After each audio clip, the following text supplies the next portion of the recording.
À suivre dans nos programmes ce soir, votre émission en question d'actualité qui revient sur les conclusions de la deuxième session du Collège des chefs d'État de la Confédération des États du Sahel tenue à Bamako.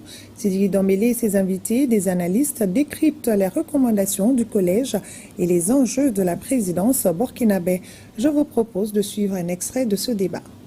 L'actualité cette semaine, vous le savez, est marquée par la tenue de la deuxième session du Collège des chefs d'État de la Confédération des États de l'AES ici à Bamako.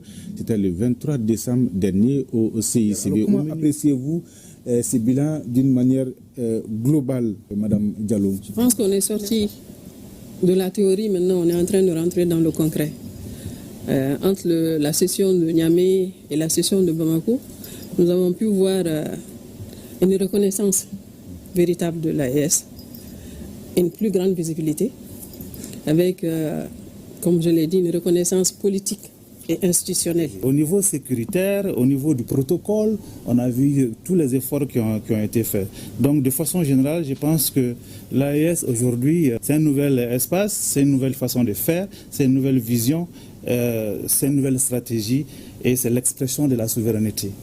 Quelle doit être la première priorité pour le nouveau président de la Confédération après tout ça? L'un des défis aujourd'hui, comment faire en sorte que la force unifiée ne soit pas victime de la lourdeur en termes d'action sur du théâtre sensible. Est-ce que faut-il passer par les différents états-majors pour agir?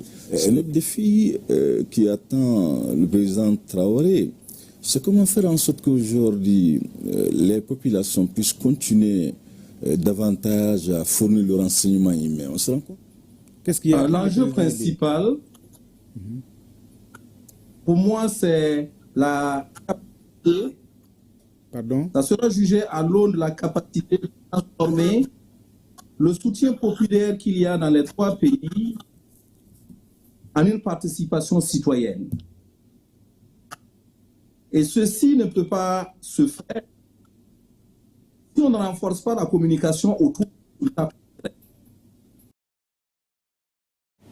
Et toutes nos excuses pour la qualité sonore de cet extrait. Débat à suivre ce soir après défense citoyenne. Au Burkina Faso, dans la région de Yadga, 2 membres du gouvernement étaient au chevet des blessés de guerre du camp de Zondoma. Ils sont venus traduire les encouragements du chef de l'État et à ses soldats et VDP qui se sont battus sur le terrain pour le retour de la paix. Le point de la visite avec Xavier Belem-Niegré. Au centre médical militaire